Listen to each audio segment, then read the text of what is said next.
여러분 안녕하십니까? 즐거운 일요일 오후입니다. 요즘 날씨가 너무 좋아졌네요. 날씨가 너무 화창하고 그래서 정말 즐거운 가을을 이렇게 느낄 수 있는 그런 계절이 왔습니다. 걷기 좋고 산책하기 좋은 그런 시즌입니다. 주말에 아침에 갑자기 긴급 안내 문자들이 많이 와서 깜짝들 많이 놀랐을 겁니다. 국가 정보 관련된 화재로 인해 가지고 여러 가지 국가 기관의 관공서라든가 우체국이라든가 그런 민원들이 다 먹통이 되는 그런 사태가 발생을 했습니다. 저도 뭐 자세히는 모르지만 어쨌든 그런 이제 예전에 카카오톡 때 3년 전인가요? 그때 발생했던 거를 이제 답습해가지고 그런 거를 예방하기 위해서 예방조치 차원에서 어떤 이제 데이터들을 이동하고 그런 관련 시설들을 하던 그런 과정 중에 이제 리튬 이온 배터리가 폭발을 함으로써 이제 이런 큰 사고가 났다고 얼핏 들었는데 빨리 조속한 어떤 복구가 되었으면 하는 그런 바람이 있습니다. 예전 같았으면 한 5시간 그 정도였으면 다 전체 복구가 됐던 것 같은데 지금 이틀이 지난 이 시점에도 계속 아직까지 완전 복구가 됐다 이런 얘기가 없는 거 보면은 좀 사태가 좀 더 좀 심각한 그런 상황은 아니었는지 그런 생각이 듭니다. 오늘은 제가 이제 이렇게 오랜만에 이제 영상을 한번 찍는 이유는 저도 정확히 이해는 못했어요. 이해는 못했는데 그래도 제가 그냥 이해했던 거를 좀 알기 쉽게 그래도 그냥 남겨놓고 싶어서요. 남겨놓고 싶어가지고 하는 거고 그냥 뭐 다른 건 아니고 요즘 관세 협상으로 인해 가지고 많은 힘든 어려움을 겪고 있습니다. 그러면서 우리나라가 이제 4,500만 불을 미국에 투자를 해야 되는 상황인 거고 근데 이제 아이러니하게 우리나라가 이제 가지고 있는 총 외환 보유액이 5,100만 불이라고 합니다. 그러니까 뭐 5,100만 불, 뭐 4,000만 불 하니까 너무 헷갈리니까 그냥 우리가 미국에게 투자를 약속한 금액이 그냥 한 400조, 우리는 그냥 500조 합시다 그냥. 그러니까 400조. 근데 우리나라가 가지고 있는 그 외환 보유액이 총 보유액이 한 600조 이 정도 되는 것 같습니다.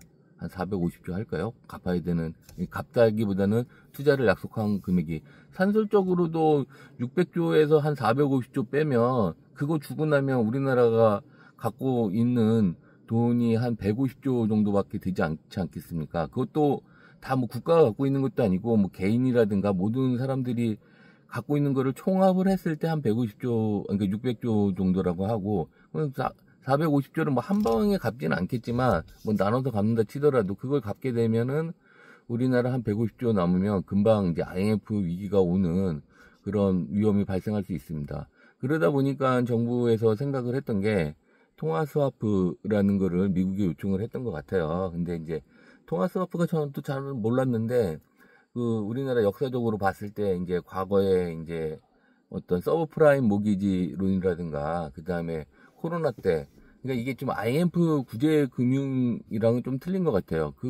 예전에 IMF 때 우리 구제금융을 해준 거고 그거도 있는데 그거랑 좀 별도로 그러니까 뭐 들어보니까 좀 쉽게 말하면 이 통화 스와프 그냥 우리 뭐 보통 은행에 마통 많이 그러니까 실행하지 않습니까? 그러니까 마이너스 통장이요. 그냥 그거 생각하시면 쉽더라고요. 그러니까 그러니까 우리가 미국한테 마이너스 통장을 이제 개설을 요청을 한 거예요. 근데 이제 미국에서는 표면적으로는 어떤 위기 상황이 아니기 때문에 이제 해주지를 않고 뭐 그렇다고 하는데 이제 좀 자세히 좀 이렇게 들어보니까 마통 같은 경우는 우리가 개인이 할 때는 일단은 어떤 고정 금리를 내야 되지 않습니까? 뭐 돈을 빌렸으면 돈에 대한 이자를 내야 되는데 이 이자 관련해 가지고 지금 어디냐 그게 이제 그 역할을 하는 게 환율인 것 같아요. 환율.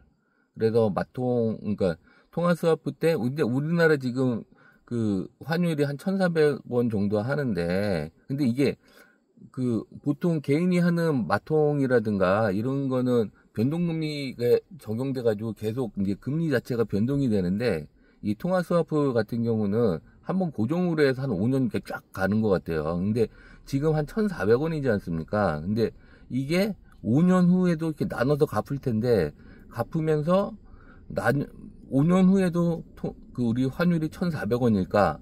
거기도 이제 퀘션이 나오는 것 같아요. 그러니까 이거는 지금 봤을 때 지금 지금 여러 얘기가 있어요. 그러니까 통화스와프 관련해가지고 우리가 그 중국 전승절에 참석을 해가지고 뭐 트럼프한테 밑보였다 뭐 이런 얘기. 근데 그런 거 다 빼고 그냥 장사꾼 그 심리로 봤을 때 나중에 이제 그 환율이 올라가게 돼버리면, 그러면 지금 1,400원에 빌려줬는데 이제 1,600원이 돼버리면, 근데 1,600원이 되는데 1,400원으로 계속 갚으면 받는 입장에서는, 빌려준 입장에서는 손해가 되지 않겠습니까? 그러다 보니까 섣불리 이제 통화스워프를 그 혜택을 안 주는 게 아닌가, 그런 생각이 좀 들고요. 예, 그러니까 어쨌든 통화스와프도 없고, 그러니까 이제 한 600조 갖고 있는데 450조 갚아버리면 나머지 150조 가지고 해야 되니까 금방 IMF 위기 오겠죠. 이제 미국 달러가 없어질 위험이 처할 거고. 그러니까 이런 단내적인 복잡한 상황들이 있는 것 같아요.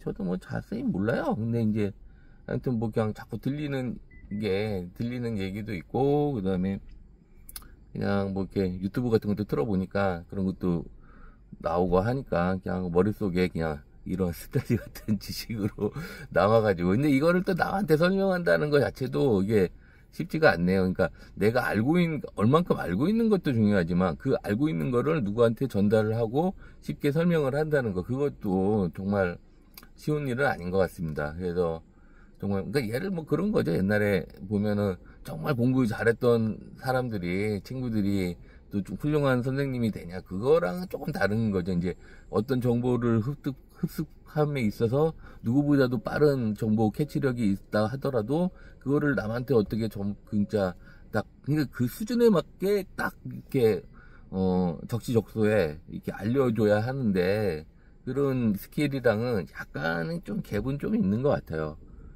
그러니까 어쨌든 보면, 그러니까 스와프 관련해가지고 우리나라가 어떤 기축통화국이 아니기 때문에 통화스와프를 쉽게 해주지 않는다. 아니면 미국, 현재 이제 반미와 같은 그런 포지션을 취하고 있기 때문에, 미국에서 밑보였기 때문에 통화스와프를 해주지 않는다. 그런 것도 어느 일부분은 있겠지만, 저희가 딱 들었는데, 마통 얘기를 딱 듣는 순간, 전인구 경제연구소였나요? 거기서 이렇게 전인구 선생님이 이렇게 설명하는 거를 딱 듣는 순간, 머리에 딱 꽂혔어요.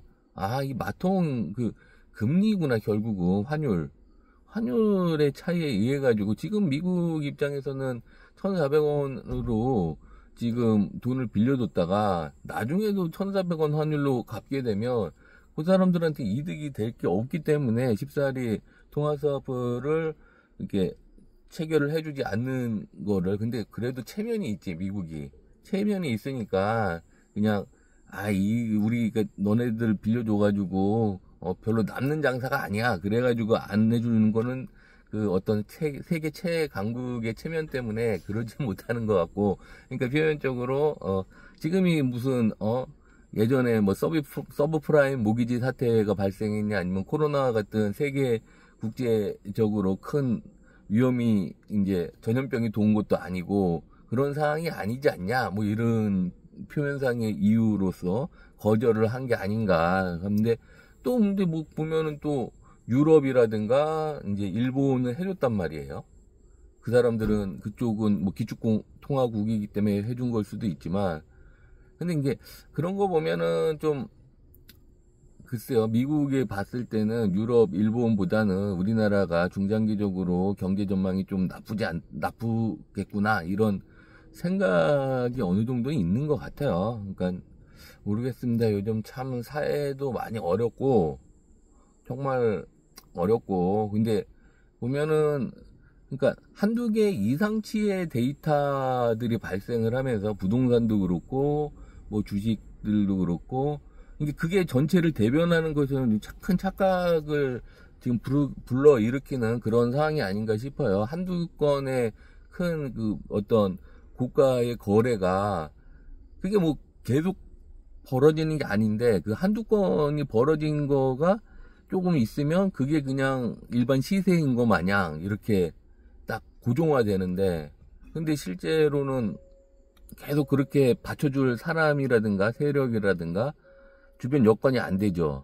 그러니까 이럴 경우 모르겠어요. 이 폭탄도 이렇게 폭탄을 돌리다가 어느 순간에 이 폭탄이, 그러니까 누군가가 받쳐줄 수 없는 그런 상황이 됐을 때 폭탄은 갑자기 뻥 하고 터지지 않을까 하는 그런 약간 우려 섞인 그런 생각도 약간은 들고는 있습니다.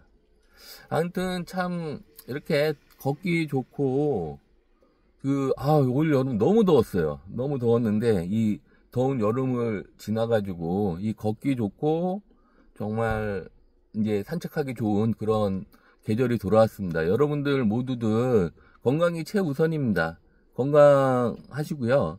건강을 최우선으로 하시고, 뭐 건강 이름은 모든 걸 다 있는 것 같아요. 그러니까 건강을 최우선으로 해서 아무튼 뭐 또 즐거운, 또 곧 있으면 추석 명절이지 않습니까?